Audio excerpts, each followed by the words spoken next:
Locals holding illegal firearms in Isiolo have been challenged to heed government's calls to have all illegal guns registered.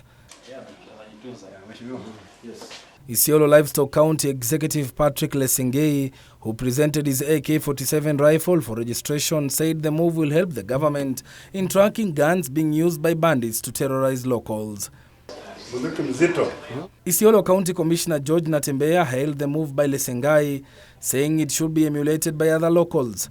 Natembeya called on residents not to fear to have their guns registered, saying it was just meant to create accountability and tracking of firearms. Tumefanikiwa kuletewa bunduki mbili katika huu mpango wa serikali wa kurejesta bunduki ambazo ziko kwa mikono ya wananchi. A resident of Mailisaba, Charles Kanyi, also presented his Sterling Pache rifle for registration, saying he opted for the firearm after his father was shot dead by bandits and their gods stolen. Mimi nimesalimisha bunduki yangu. Nimekaa naye sana lakini huwa naificha. Sasa nimeona nisalimishe ndio ikuwe waziwazi julikane ni naye na pia naweza itumia bila kuogopa.